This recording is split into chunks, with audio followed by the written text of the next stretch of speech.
नमस्कार दोस्तों, आज हम आपको 17 जनवरी 2024 के मुख्य समाचार प्रस्तुत करेंगे।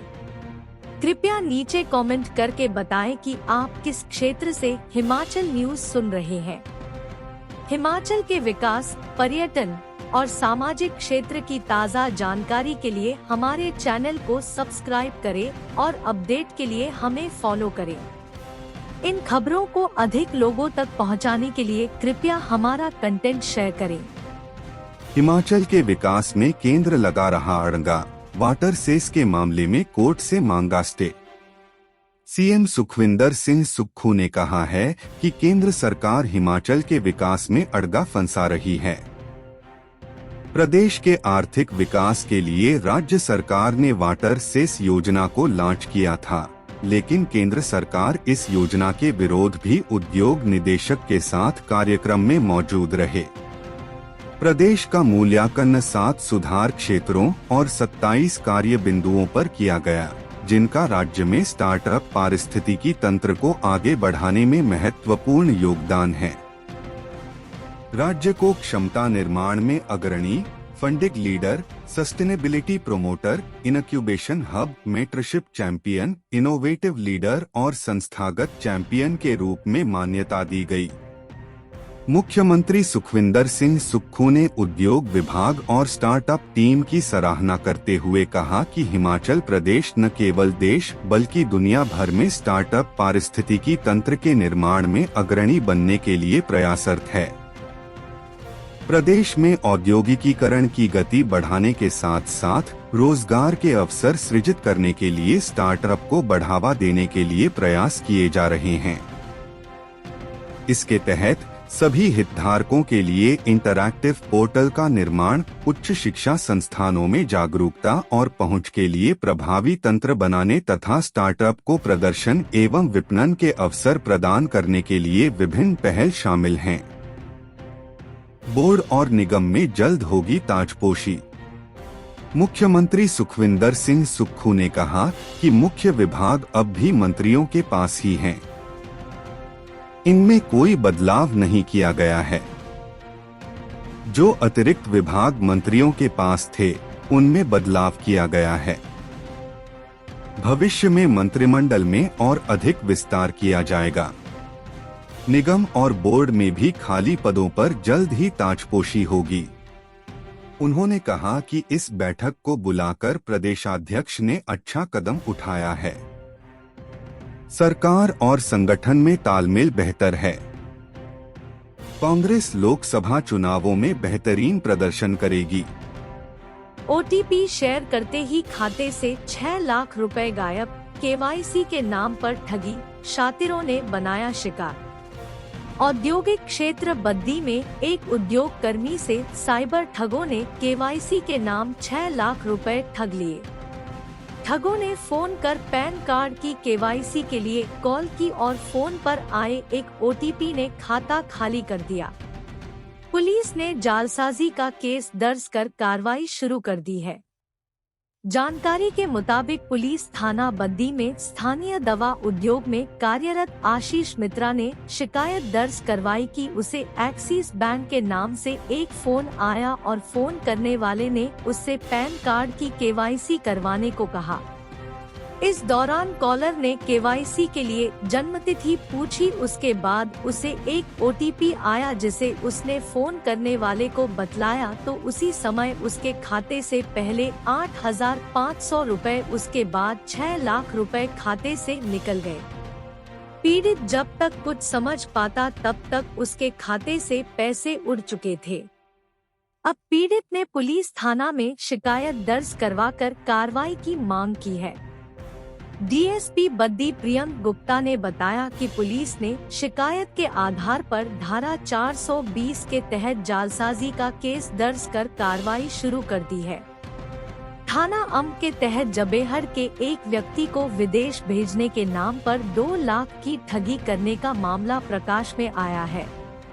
पीड़ित परमजीत सिंह निवासी जबेहट ने ऑनलाइन शिकायत कर बताया कि टकारला निवासी एक दोस्त के माध्यम से राहुल निवासी नंगल जरियाला व सुमन लता ने जनवरी 2022 को मुलाकात कर सिंगापुर भेजने के नाम पर 25,000 रुपए की मांग की। उसके बाद बेरोजगार होने के नाते उसने सहकारी सभा से ऋण लेकर अलग अलग किस्तों में 2 लाख रुपए दे दिए। एजेंट उन्हें बार बार आश्वासन देता आ रहा था कि आपके सभी कागजात तैयार हो चुके हैं, आप खर्च हुए पैसे खाते में डाल दो। पीड़ित ने बताया कि उन्होंने 49,550 रुपए की 2 किस्त अग्रिम राशि के रूप में भेज दी। उसके बाद वीजा न लगने के कारण उन्होंने बकाया राशि को रोक दिए गए पैसे वापस करने की मांग उठाई तो उन्होंने 30,000 रुपए वापस कर दिए। कुछ दिनों बाद एजेंट ने दोबारा फोन कर वीजा जल्द लग जाने का आश्वासन देकर राशि भेजने के लिए मंजूर कर दिया। एसएचओ गौरव भारद्वाज ने बताया कि शिकायत मिलने के बाद आरोपियों के खिलाफ मामला दर्ज कर कार्रवाई शुरू कर दी है। मां हिमानी चामुंडा की लाइटों की बहाली शुरू, हिमऊर्जा ने शुरू किया कार्य, वन विभाग ने की थी ओछी हरकत।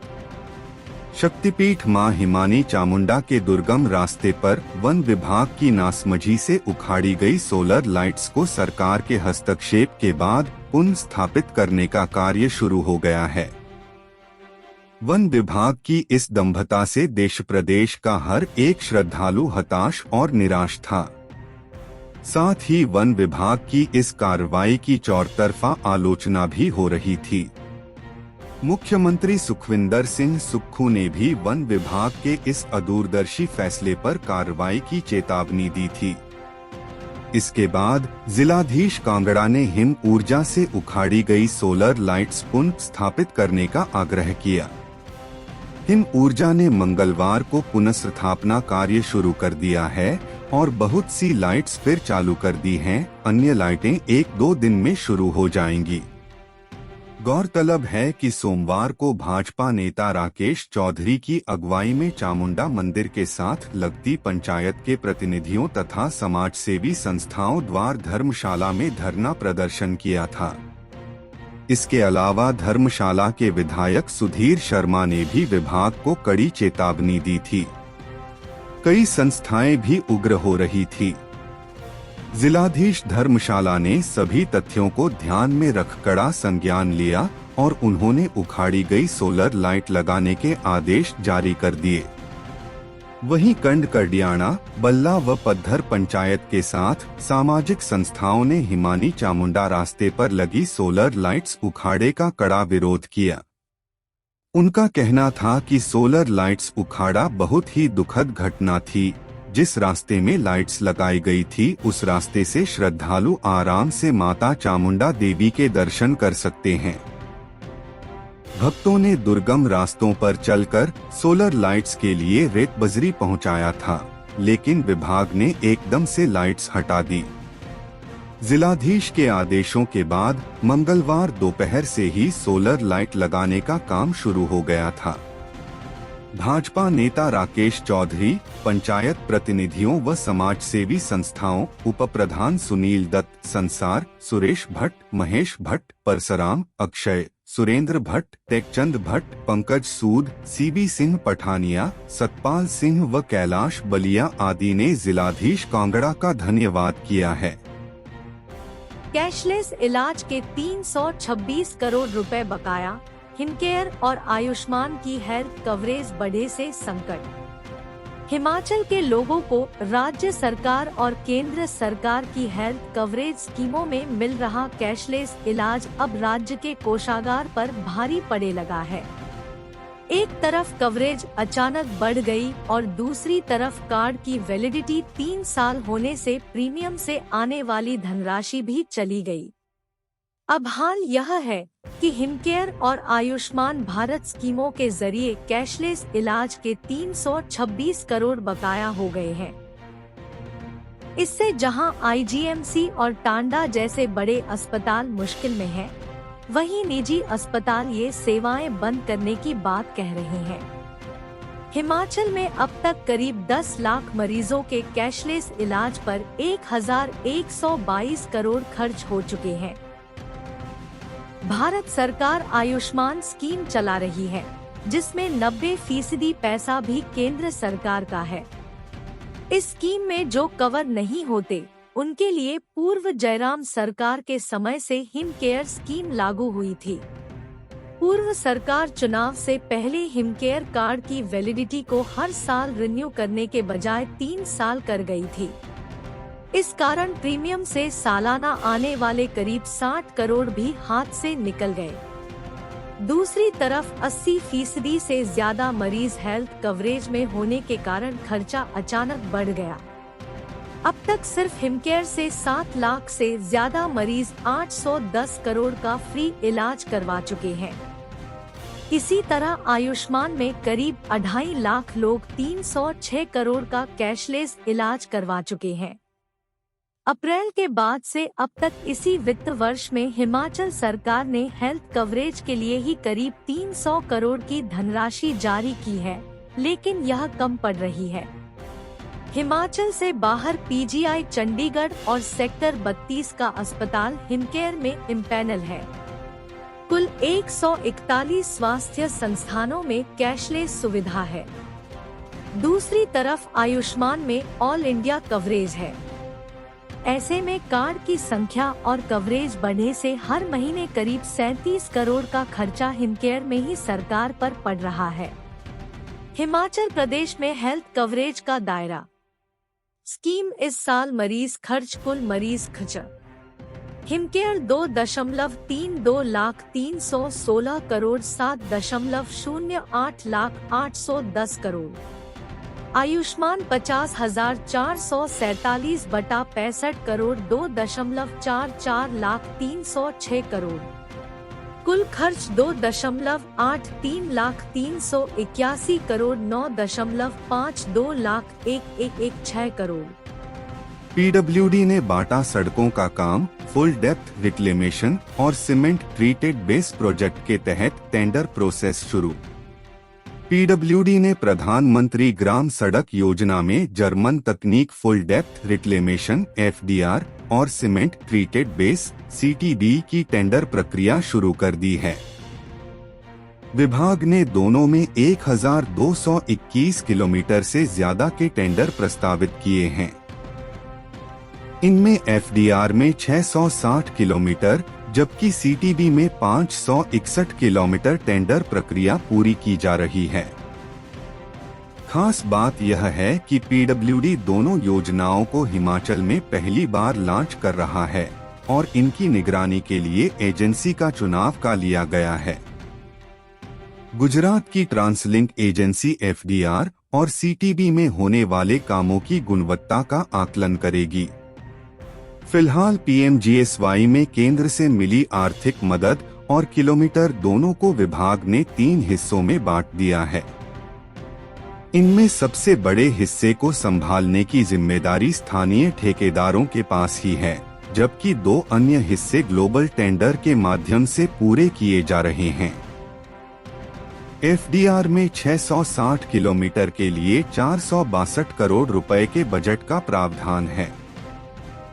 पीडब्ल्यूडी ने इन्हें 61 कामों में विभाजित किया है और इसके 15 टेंडर करवाए जा रहे हैं। CTB में 561 किलोमीटर की सड़क के लिए 615 करोड़ का बजट प्रावधान है। पीडब्ल्यूडी ने इसके 56 प्रोजेक्ट बनाए हैं और इनके 30 टेंडर लगाए गए हैं। इन दोनों परियोजनाओं में कम से कम 50 किलोमीटर सड़क बनाने के अनुभव वालों को ही टेंडर का प्रावधान है। हालांकि विभाग ने ग्लोबल टेंडर का प्रबंध जरूर किया है, लेकिन बाहरी राज्यों की एजेंसी से मिलकर साझा तकनीक से स्थानीय ठेकेदार टेंडर ले सकते हैं।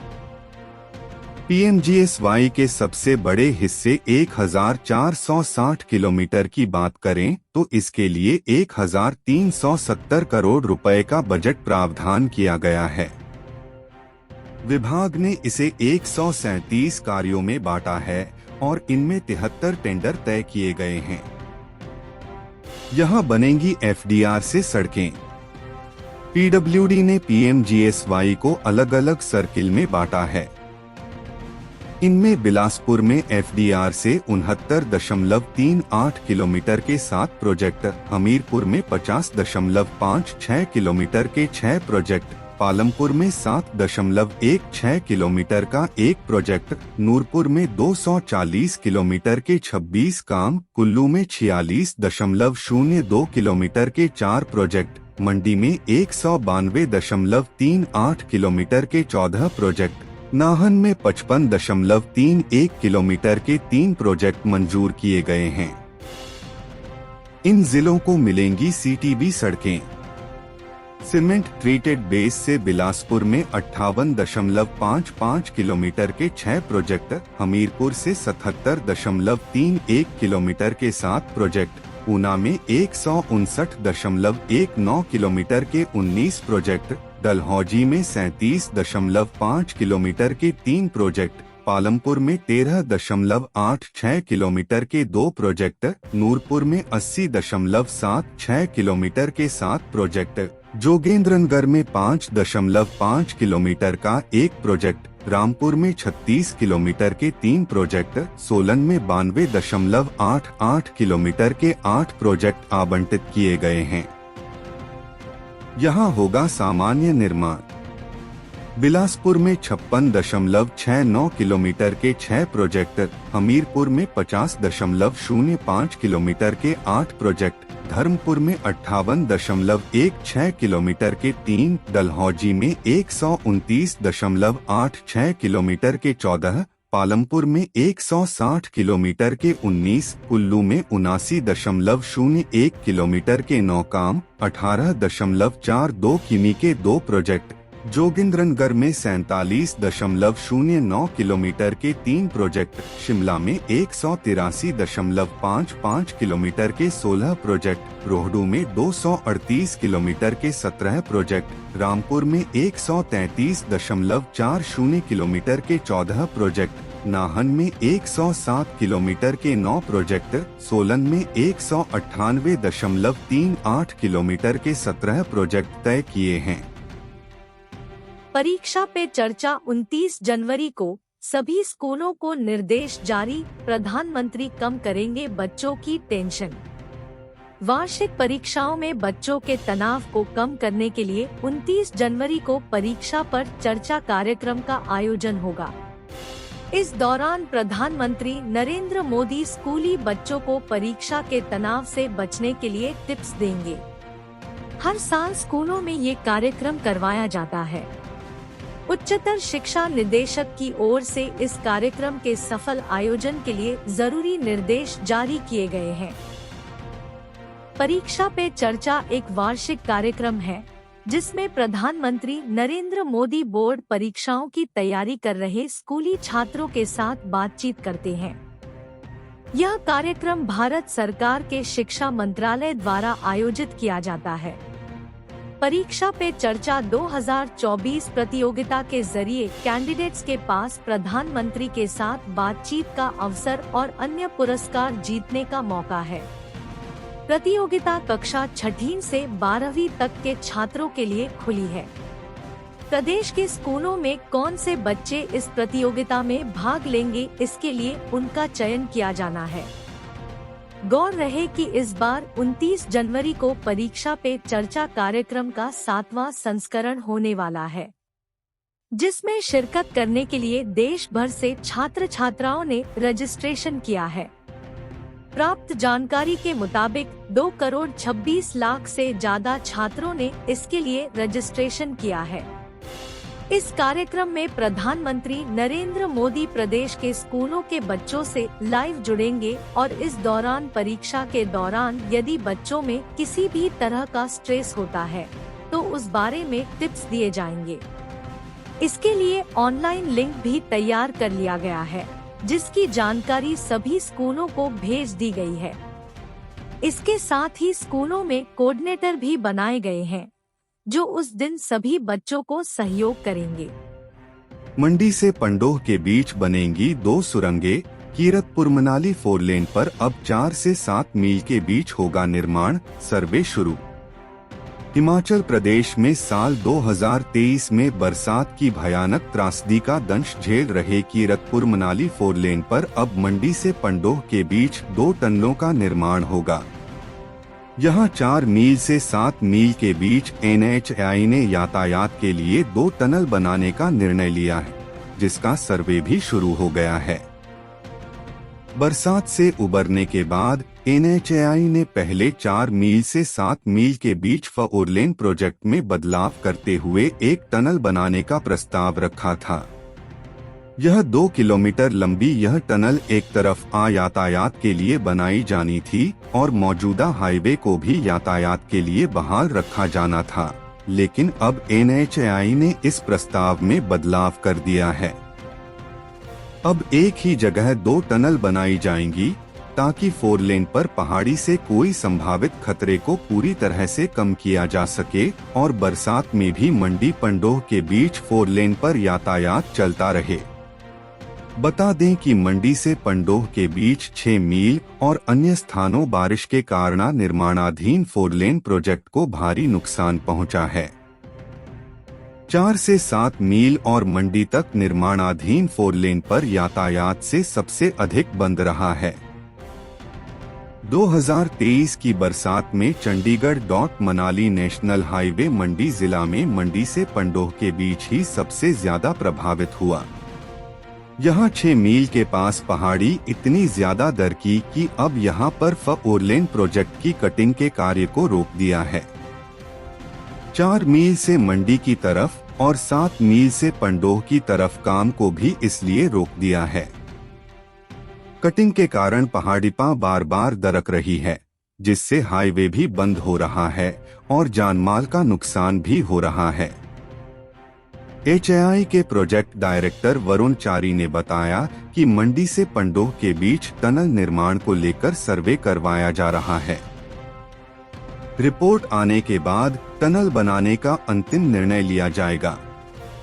लैंड रेवेन्यू अधिनियम से पेनल्टी क्लोज हटाओ। सचिवालय में राजस्व मंत्री नेगी से मिली रेवेन्यू ऑफिसर एसोसिएशन।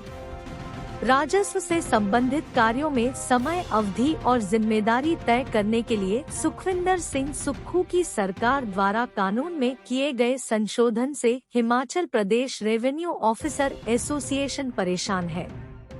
इस संगठन का एक प्रतिनिधि मंडल अध्यक्ष जय गोपाल शर्मा और महासचिव HL घेजटा की अध्यक्षता में राजस्व मंत्री जगत सिंह नेगी से मिला। मंत्री को दिए ज्ञापन में संगठन ने मांग की है कि राज्य सरकार हिमाचल प्रदेश भूराजस्व अधिनियम 2023 में राजस्व अधिकारियों पर लगाए गए पेनल्टी क्लोज को हटाए। इन्होंने मांग की कि प्रशासनिक सेवाओं में राजस्व अधिकारियों से जो पदोन्नति कोटा छीन लिया है, उसे वापस कर अन्य राज्यों की तर्ज पर 35% तक बढ़ाया जाए।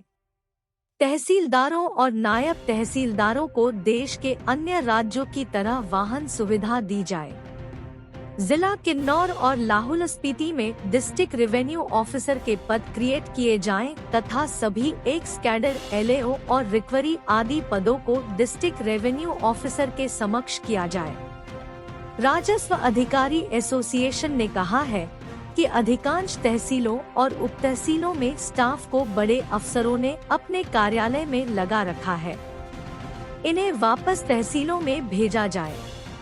पूरे प्रदेश में राजस्व अधिकारियों के खाली पदों को सरकार भरे और आवास तथा कार्यालय में इंफ्रास्ट्रक्चर उपलब्ध करवाए। संगठन ने राजस्व अधिकारियों को न्यायाधीश संरक्षण अधिनियम 1985 के अंतर्गत सुरक्षा देने की मांग भी की है। साथ ही पंजीकरण भत्ता कम से कम 5,000 रुपए करने की बात कही है। राजस्व अधिकारियों ने यात्रा भत्ता और स्थानांतरण भत्ता भी देने को कहा है। संगठन का कहना है कि कुछ जगह राजस्व अधिकारियों के चिन्हित आवास को SDM यूज कर रहे हैं, जिन्हें खाली करवाया जाए। राजस्व मंत्री जगत सिंह नेगी ने संगठन की मांगों और ज्ञापन के अनुसार उचित कदम उठाने का आश्वासन दिया है। कॉमेडियन प्रिंस गर्ग का मकान राख, गरली में शॉर्ट सर्किट से सुलगी चिंगारी से तबाही, 30 लाख का नुकसान। देश विदेश कॉमेडियन के बल पर अपनी अलग पहचान बना चुके जिला कांगड़ा स्थित गांव सूही के प्रिंस गर्ग का मकान सोमवार रात आग की भेंट चढ़ गया। अग्निकांड में प्रिंस गर्ग का 1,86,000 रुपए कैश के साथ 30 लाख रुपए का कीमती सामान राख हो गया। साथ ही तबला व हारमोनियम सहित अन्य साउंड सिस्टम के अलावा स्कूल कॉलेज के सर्टिफिकेट व पुरस्कार भी जल गए। सूचना मिलते ही फायर ब्रिगेड देहरा, नायब तहसीलदार परागपुर अश्वनी धीमान व पुलिस रक्कड़ भी मौके पर पहुंच गई। इससे पहले कि आग पर काबू पाते उससे पहले सारा सामान राख हो गया था।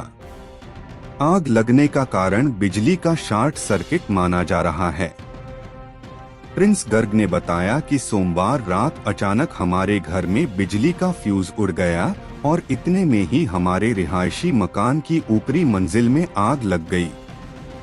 देखते ही देखते आग ने पूरे मकान को घेर लिया।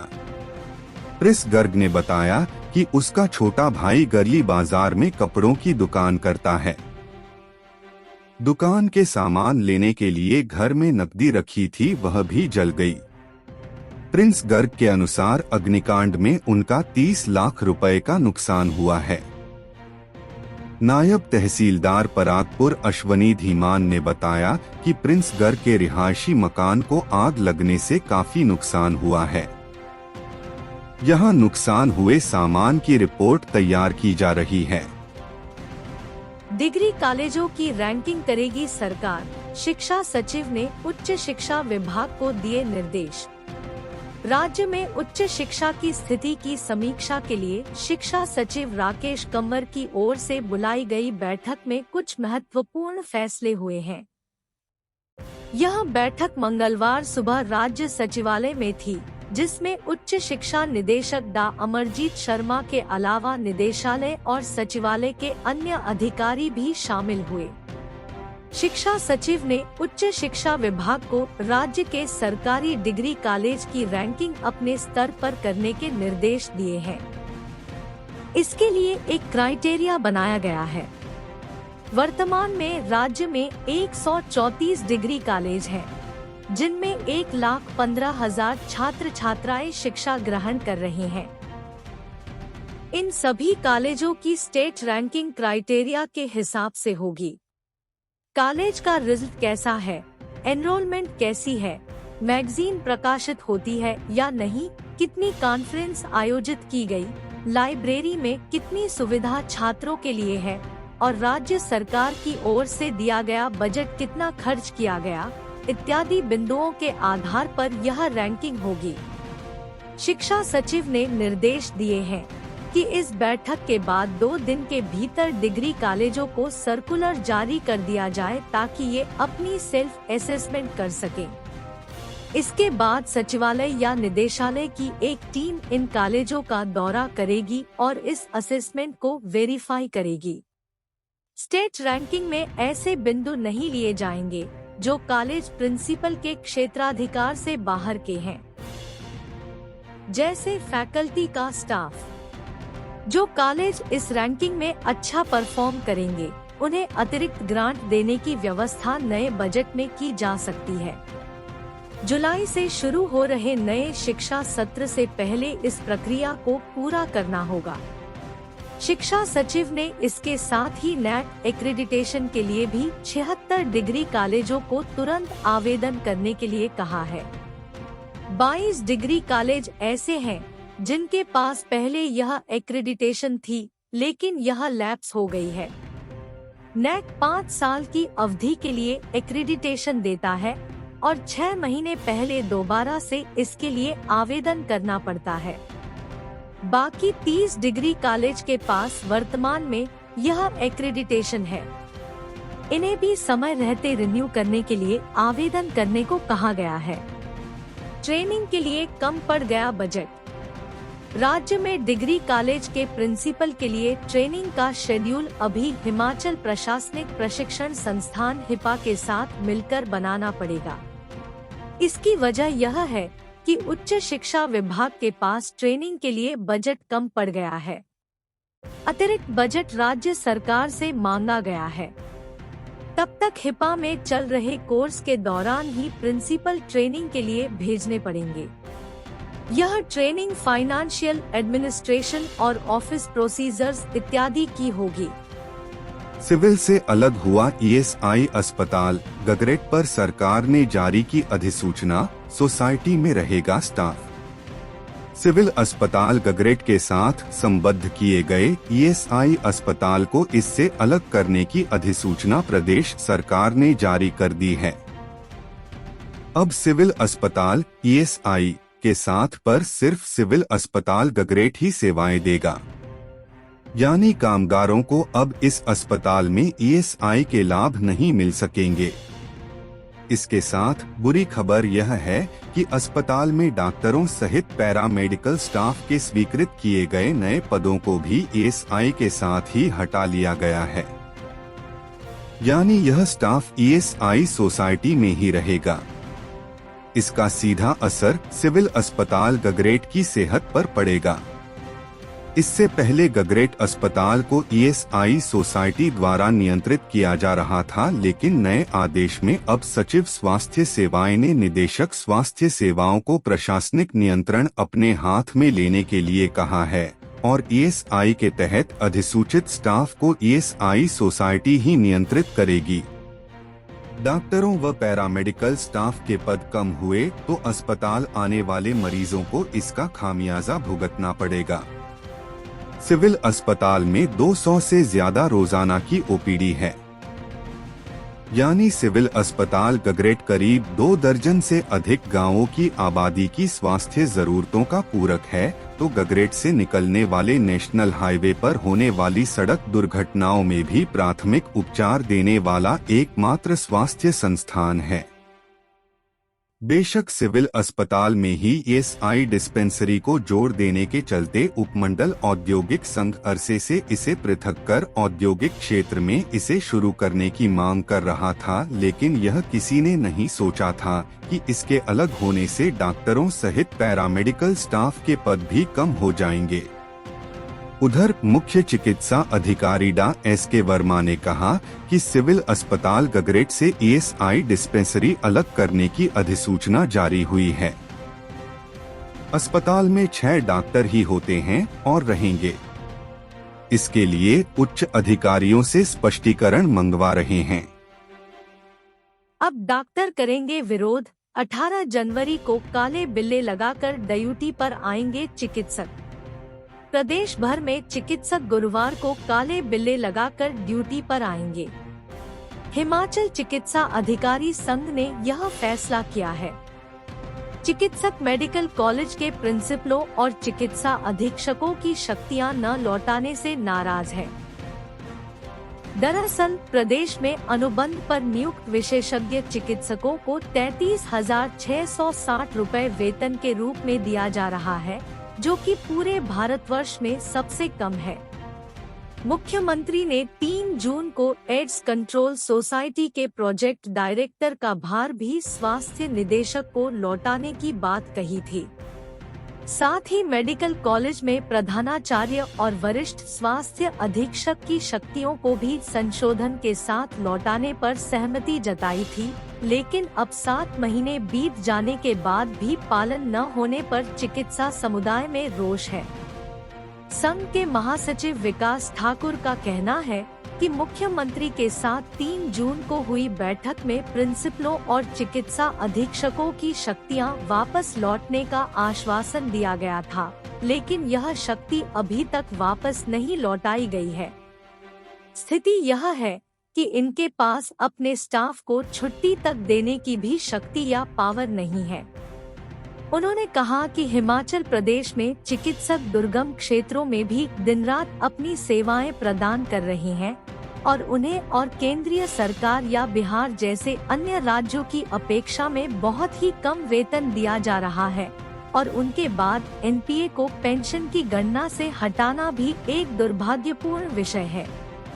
इन सभी बातों को देखते हुए प्रदेश चिकित्सा अधिकारी संघ 18 जनवरी से काले बिल्ले लगाकर विरोध करेगा। शिमला में युवक ने फंदा लगा दी जान, बालूगंज में पेड़ से झूलती लाश देख मच गया हड़कंप। शिमला जिला में आत्महत्या के मामले थम नहीं रहे हैं। आए दिन युवा पीढ़ी फंदा लगाकर आत्महत्या कर रही है। ताजा मामले में थाना बालूगंज के तहत आरटीओ के पास 23 वर्षीय युवक रोहित गिल निवासी टूटीकंडी ने फंदा लगाकर अपनी जान दे दी। पुलिस ने युवक को आईजीएमसी अस्पताल पहुंचाया, जहां डॉक्टरों ने उसे मृत घोषित कर दिया। पुलिस मामले की जांच कर रही है। प्राप्त जानकारी के अनुसार लोगों ने जब युवक को पेड़ से झूलते हुए देखा तो मामले की सूचना पुलिस को दी। पुलिस ने मौके पर पहुंचकर युवक को फंदे से उतारा और उसकी पहचान रोहित गिल नाम से हुई। मामले की छानबीन की जा रही है। अभी तक मृतक के आत्महत्या के कारणों का पता नहीं लग पाया है। पोस्टमार्टम रिपोर्ट के बाद ही आत्महत्या के कारणों का खुला होगा। हिमाचल में आत्महत्याओं के मामले लगातार बढ़ रहे हैं। इनमें महिलाओं के मुकाबले पुरुष अधिक आत्महत्या कर रहे हैं। हिमाचल में पिछले 3 साल में 2000 से ज्यादा लोगों ने मौत को गले लगा लिया, जिनमें 3 गुना अधिक पुरुष हैं। अधिकतर आत्महत्याएं घरेलू समस्याओं, लंबे समय से बीमारी के कारण, मानसिक संतुलन खो देने, तनाव, पारिवारिक कलह, आधुनिक जीवन शैली, नशे की बढ़ती प्रवृत्ति, प्रेमी प्रेमिका के संबंधों में तनाव, आर्थिक स्थिति और सहनशीलता की कमी के कारण हो रही हैं। शिमला में ही 1 साल में 100 के करीब आत्महत्याएं की है। 7,000 विधवा एकल नारियों को घर बनाने के लिए 1.5 लाख देगी सरकार, बिजली पानी भी मिलेगा। मुख्यमंत्री सुखविंदर सिंह सुक्खू ने कहा है कि प्रदेश सरकार शीघ्र ही मुख्यमंत्री विधवा एवं एकल नारी आवास योजना शुरू करेगी। उन्होंने कहा कि इस योजना के अंतर्गत पात्र विधवा एवं एकल नारियों को घर निर्मित करने के लिए 1.50 लाख रुपए की वित्तीय सहायता प्रदान की जाएगी। योजना के तहत 7,000 महिलाओं को घर निर्मित करने के लिए सहायता प्रदान करने का लक्ष्य रखा गया है। मुख्यमंत्री ने कहा कि महिला उत्थान के लिए समर्पित इस योजना को हाल ही में आयोजित मंत्रिमंडल की बैठक में सैद्धांतिक मंजूरी प्रदान की गई है। योजना की अंतिम रूपरेखा तैयार की जा रही है। आश्रय प्रदान इस योजना के अंतर्गत निर्मित घर में बिजली, पानी और अन्य आवश्यक सुविधाएं भी प्रदान की जाएंगी। सीएम ने कहा कि प्रदेश सरकार समाज के समग्र विकास के लिए प्रतिबद्ध है और वंचित वर्गों के कल्याण के लिए विभिन्न योजनाएं शुरू की गई है। उन्होंने कहा कि वह स्वयं एक सामान्य परिवार से संबंध रखते हैं और समाज के कमजोर वर्गों के दुख और परेशानियों से भलीभांति परिचित है। 1 वर्ष के दौरान राज्य सरकार ने उनके जीवन स्तर में सुधार के लिए कई अभिनव पहल की है। मुख्यमंत्री ने कहा कि प्रदेश सरकार द्वारा 4,000 से अधिक अनाथ बच्चों को चिल्ड्रन ऑफ द स्टेट के रूप में अपनाकर उनके लिए मुख्यमंत्री सुखाश्रय योजना का सफलतापूर्वक क्रियान्वयन सुनिश्चित किया जा रहा है। उन्होंने कहा कि हिमाचल देश का पहला राज्य है जहां अनाथ बच्चों की देखभाल और शिक्षा की जिम्मेदारी राज्य सरकार उठा रही है। प्रदेश सरकार द्वारा इन बच्चों को 27 वर्ष की आयु तक 4,000 रुपए प्रति माह जेब खर्च के रूप में प्रदान किए जा रहे हैं। उन्होंने कहा कि प्रदेश सरकार की यह पहल वंचित वर्गों के सामाजिक उत्थान की पहल को दर्शाती है। प्रदेश सरकार राज्य का चहुमुखी विकास सुनिश्चित करते हुए समाज के वंचित वर्गों को विकास की मुख्य धारा में शामिल कर रही है। कामयाब नहीं होगी कांग्रेस की योजना, सरकार गांव के द्वार कार्यक्रम पर जयराम ठाकुर का हमला। विपक्ष के नेता जयराम ठाकुर ने ऊना दौरे के दौरान कांग्रेस सरकार पर एक के बाद एक निशाने साधते हुए सरकार को घेरने का प्रयास किया। जयराम ठाकुर ने कांग्रेस सरकार द्वारा शुरू किए जाने वाले सरकार गांव के द्वार कार्यक्रम को लेकर प्रतिक्रिया दी। उन्होंने कहा कि यह कोई नया कार्यक्रम नहीं है। इससे पहले भी कांग्रेस द्वारा ऐसे कार्यक्रम किए जा चुके हैं जो कि सफल नहीं हो पाए। उन्होंने कहा कि कांग्रेस ने सत्ता में आते ही भाजपा सरकार की योजनाओं को बंद करने का काम किया है, जिसमें सरकार के सफल कार्यक्रम जनमंच को भी बंद कर दिया गया था। वहीं जयराम ठाकुर ने आगामी लोकसभा चुनावों में प्रदेश की 4 सीटों पर भाजपा की जीत का दावा भी किया। किसानों की मेहनत होने लगी बर्बाद, 1 हफ्ते में बारिश न हुई तो हो जाएगा करोड़ों का नुकसान। सूखे की मार से जिला ऊना के गैर सिंचित क्षेत्रों में गेहूं की फसल दिन प्रतिदिन पीली पड़ा शुरू हो गई है। कृषि विभाग के अनुसार 1 सप्ताह के भीतर अगर बारिश नहीं होती है तो जिला में 5 से 10% गेहूं की फसल तबाह हो जाएगी, जिससे गेहूं की पैदावार में किसानों को घाटा तो होगा ही, लेकिन पशुचारा, तूड़ी में भी किसानों को भारी नुकसान का सामना करना पड़ेगा। हालांकि समय पर फसल सिंचित न होने से नुकसान का आंकड़ा शुरू हो गया है, लेकिन जैसे जैसे दिन व्यतीत हो रहे हैं यह आंकड़ा बड़ा होता जा रहा है। बता दें कि जिला ऊना में प्रति वर्ष गेहूं की फसल की पैदावार 80,000 मीट्रिक टन के करीब होती है और करीब 8 लाख क्विंटल तूड़ी निकलती है। अगर सूखे के कारण जिला ऊना में 5 से 10% गेहूं की फसल सूख जाती है तो किसानों को करीब 16 करोड़ रुपए से भी अधिक का नुकसान होने की संभावना जताई गई है। हालांकि मौसम विभाग की ओर से अभी तक बारिश होने के कोई भी आसार नहीं जताए जा रहे हैं। हम अपने राज्य के विकास में योगदान देने में गर्व महसूस करते हैं और हमें उम्मीद है कि आने वाले दिनों में हमें और भी अच्छी खबरें मिलेंगी। इन खबरों को अधिक लोगों तक पहुंचाने के लिए कृपया हमारा कंटेंट साझा करें, हमारे चैनल को सब्सक्राइब करें और अपडेट के लिए हमें फॉलो करें। इसके अलावा बेझिझक अपने विचार कमेंट्स में साझा करें। आपका सहयोग हमें और भी बेहतर काम करने में मदद करेगा। धन्यवाद।